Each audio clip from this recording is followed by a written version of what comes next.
And make sure that lazy hound Gideon turns up for work tomorrow.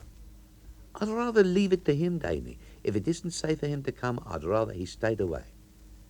Look, said Danny, his hand on the car door, I know what I'm talking about. I know the way natives think. Let Gideon off tomorrow because he says it's dangerous and he'll be taking a day off every week. Now do as I say. Make sure Gideon works tomorrow, mind. I'll be asking about it as soon as I get back. Bye for now. And don't forget to lock everything up and bank the cash. Denny Claessens, off for a night into the veld to see the farmers from whom the little dairy got its supplies, climbed into his shooting brake and was off. That night, as they were putting up the shutters, Mrs. Claessens spoke to Gideon. I hope you'll come to work tomorrow, Gideon. With the boss away, I can't get by on my own. Gideon put down his work, as he always did to answer any question, and gazed at his mistress with concern. He was young, not more than 20, lightly built. He wore an old pair of his master's slacks rolled up round the ankles. Outside the trousers hung a flowery Palm Beach shirt. Below them showed an old pair of blue gumshoes and socks of incandescent green. On his head was an absurd little round straw hat with a piece of red chiffon round the crown. The mistress had several times laughed at him for it, and the master had more than once knocked it off his head, but Gideon had simply picked it up, dusted it, and put it on again. Work tomorrow? No, said Gideon, giving a hitch to his built. Socies kill anyone who work tomorrow. That's all nonsense, declared Mrs. Claessens with a cheerfulness she didn't feel. If you all come to work, the socies can't hurt you. How can they know you're coming to work anyway? You might be just coming to town to meet your girl. No one come to work tomorrow, Gideon answered. Only a few, like school teachers.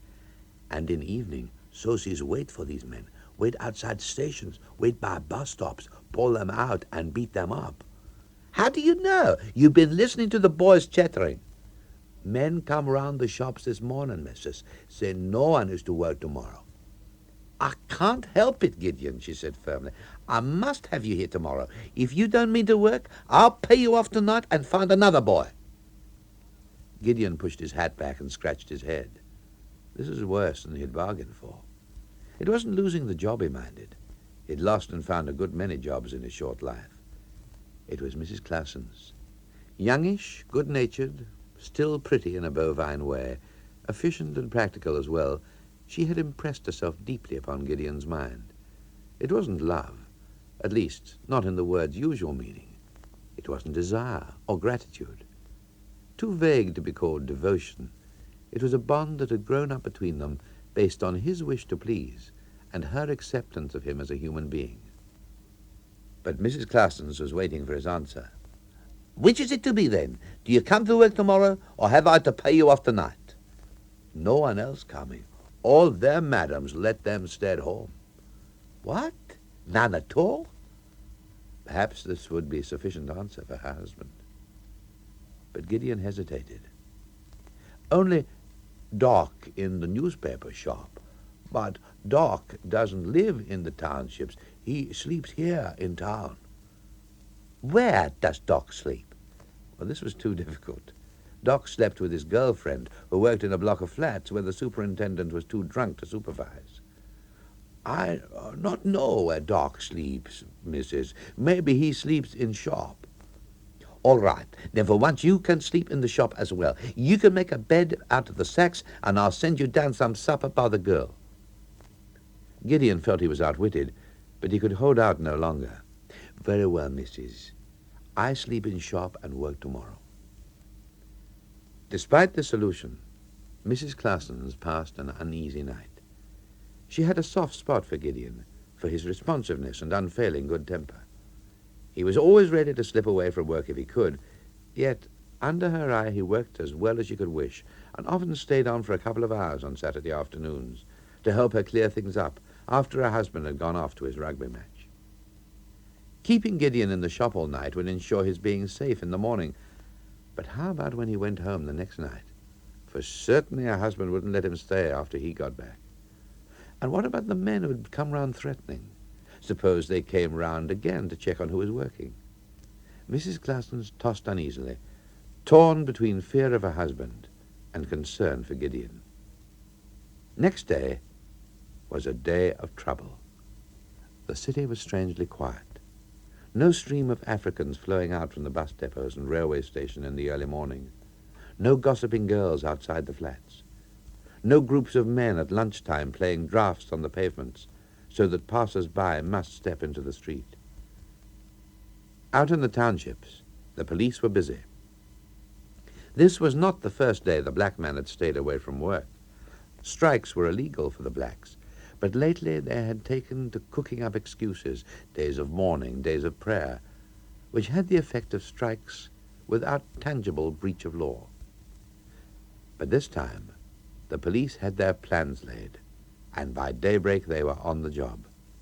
Taking one township at a time, they would throw a cordon round it to stop anyone going out, and newspapermen or other inquisitives from coming in. Then an armored convoy of Saracens, escorting lorry-loads of police, would drive into the middle. Out would leap the police and go through each street systematically, combing out the houses. Hundreds of Africans were rounded up, herded into closed vans, and driven off to the cells. When and if they would ever come to court was a matter to be decided later by their captors. Towards nightfall, the police withdrew, and the enraged township dwellers turned on the only victims they could find, the few who had gone to work. In the absence of all political leadership, locked up for the emergency, socies and thugs had taken over. Men were pulled off buses and kicked lifeless. Others who had thought to get home by taxi were stopped, dragged out and hammered with stones. Back in the city, the men Gideon had seen in the shop the day before had been making their rounds again, passing back the names of those at work through their own underground organization. "They've been here again, missus," Gideon reported. "What didn't you tell me? I said you were to tell me if they came back." "Men not coming to shop, missus. They just look through the window at me and write something in a book. Please, can I stay here again tonight, missus? Not safe for me to go back home." "You must ask the master when he comes in." The master was back at 4 o'clock, and Gideon went to him at once with his request. "Sleep here? No, of course you can't. You natives aren't allowed to sleep in towns. There's a law against it. What's your locations for, eh?" "Please, let Gideon stay," Mrs. Classons pleaded. "He only came to work to help me out. It isn't safe for him to go home tonight." "Not safe? Why not?" "Socies kill all boys who work today," said Gideon. "No one allowed to go to work." "Now who the hell is running this country?" shouted Classons angrily, jumping up. "Us or the socies? Now just you clear out. Go on back home and mind you're at work on time tomorrow." On the train, as it sped out of town towards the locations, there were other frightened men besides Gideon. In the same carriage was a boy he knew well called Enoch. Enoch had not been working. He'd been up to town to try and find out from the police what had happened to his father. Caught during the week distributing leaflets urging people to stay at home, he had been carried off in a police van, and nothing heard of him since. "Once the train pulls into the station," Enoch whispered in Gideon's ear, "we are dead. They put petrol on 2 boys at Shortlands and set fire to them."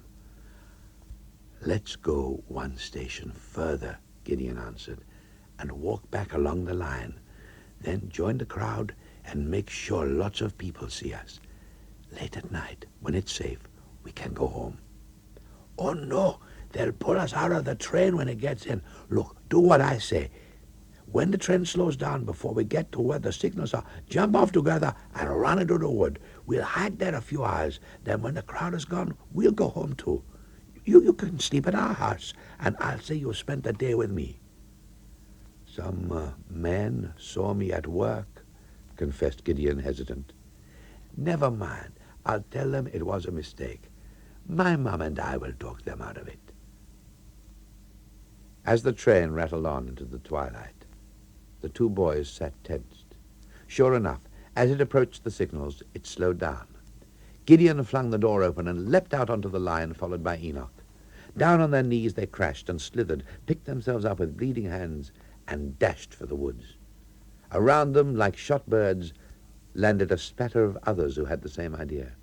These 2 stumbled, slithered, crashed, picked themselves up, and bolted for cover.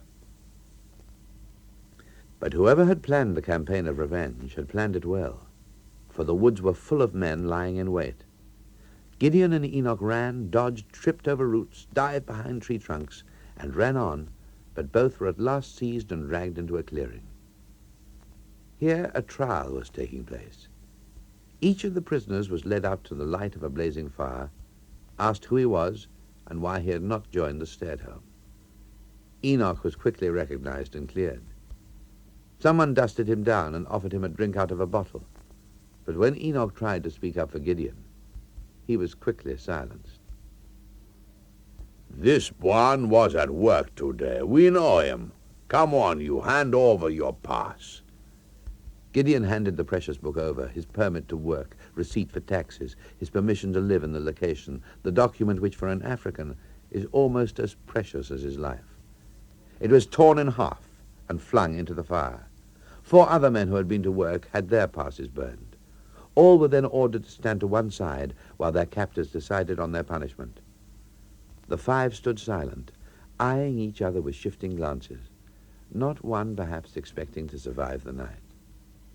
But whatever was going to happen would not happen here. An order was given, and in the darkness the whole group set off stumbling through the wood, prisoners in the center. Down on the road, going was easier, and Gideon managed to exchange a word or two with his companions. They were not bound, but their captors were too many and surrounded them too closely for there to be any chance of an escape. For half an hour they trudged on. Then, as they neared the station, they heard shouting and a scatter of shots. A moment later, cars came racing down the road toward them. It'll be Speedy and the other chiefs, said someone. But as they reached the group, it was suddenly clear what the cars were. A Saracen and 2 troop carriers. They had been called out in the night to deal with fighting round the station where a couple of trucks had been toppled down the embankment onto the line. As the convoy halted, the men on the road vanished into the veldt, leaving their prisoners helpless. From what bits of cover they could find, the Sosis flung stones and shouted, and from not far away came the echo of a shot. In a flash, one of the men in the Saracen started firing back, traversing his automatic weapon. "Stop that, you fool!" shouted an officer, and the splutter of sound died irregularly away. As it faded, the few figures who had been standing, the captives who had been to work, sank to their knees, pitched forward, twisted in strange attitudes. And from the burst head of one, a round straw hat spun off into the dust.